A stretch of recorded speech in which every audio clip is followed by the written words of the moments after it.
The United States federal government should negotiate a grand bargain with the People's Republic of China.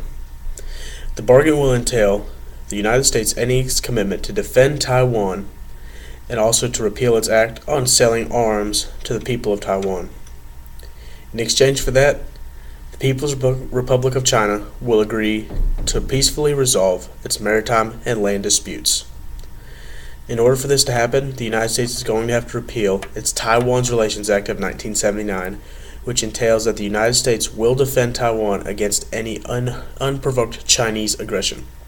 The three main reasons that this needs to happen are: first, an increase in U.S.-Chinese relations; second, global security; and third, reducing the conflict of war.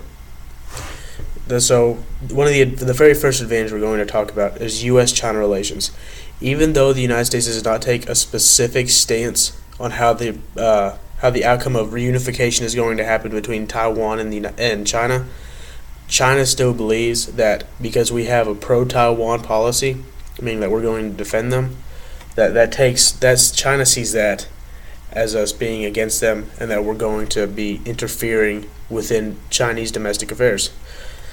A recent study held by leading universities concludes that Beijing sees the United States policy on Taiwan as confirming American arrogance and letting them know that the United States believes that they're allowed to meddle in Chinese domestic affairs. So both of those sour U.S.-China relations, because China believes that the United States is meddling in their affairs, which we don't need to be doing. And then finally, Zhu Hu, a professor at China's National Defense University, said that U.S. policy towards Taiwan is a fundamental cause of some anti-American sentiment among the Chinese people. Basically, what that means is that if we change our policy, our stance on Taiwan, it's going to dramatically improve how Chinese people feel about Americans. And for my next main point, global security. Increasing both states' security, which is both the United States and China, is going to be very good for global security because there will be less tensions, because military competition between the two states is not going to be necessary. Because if both states are already pretty well-fisted and they have good security, there's no reason to be amping it up anymore.